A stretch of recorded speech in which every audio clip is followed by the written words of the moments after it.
Hello everyone and welcome back to another video from Crazy Gamer.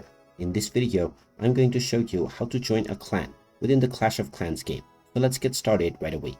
First of all, open up the Clash of Clans game on your device, and after you have completed the basic tutorial levels, you will gain access to your home base. From here, click on the join button alongside where you can see the shield icon, which is the join clan option. Once you tap on this, tap on join now, and you will now need to use the in-game elixir in order to join the clan. Once you choose your desired clan from the clan menu, you can simply apply to join, and once your request has been accepted, you will be able to join the clan right away, and you will get a notification within your notification section once it has been approved. You may also create your own clan once you have progressed further within the game. So the first steps will be to build your base and collect as much resources as possible, and there you have it. That is how you can join a clan within the Clash of Clans game.